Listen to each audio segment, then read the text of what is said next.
Dispatch.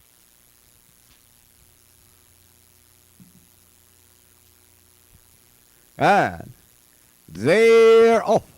All in front is taken by Charm Campaign. Radios and Golden Charger ripping up now is Scotty and Alice. Don Funny inside now, Dakota Eleganza.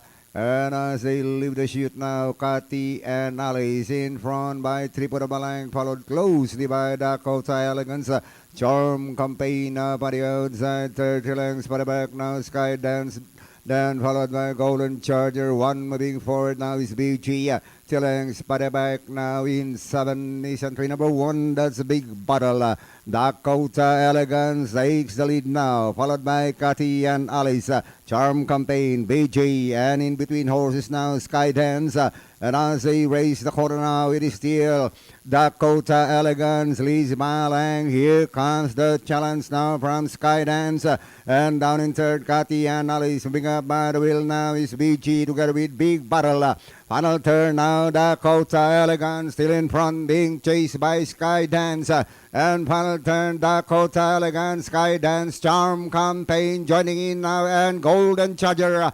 Down the stretch they go, wall of horses now, fighting it out for the leader. Moving up, Big Battle, Sky Dance, and Golden Charger now by the outside. Big Battle, Golden Charger, and finally Golden Charger.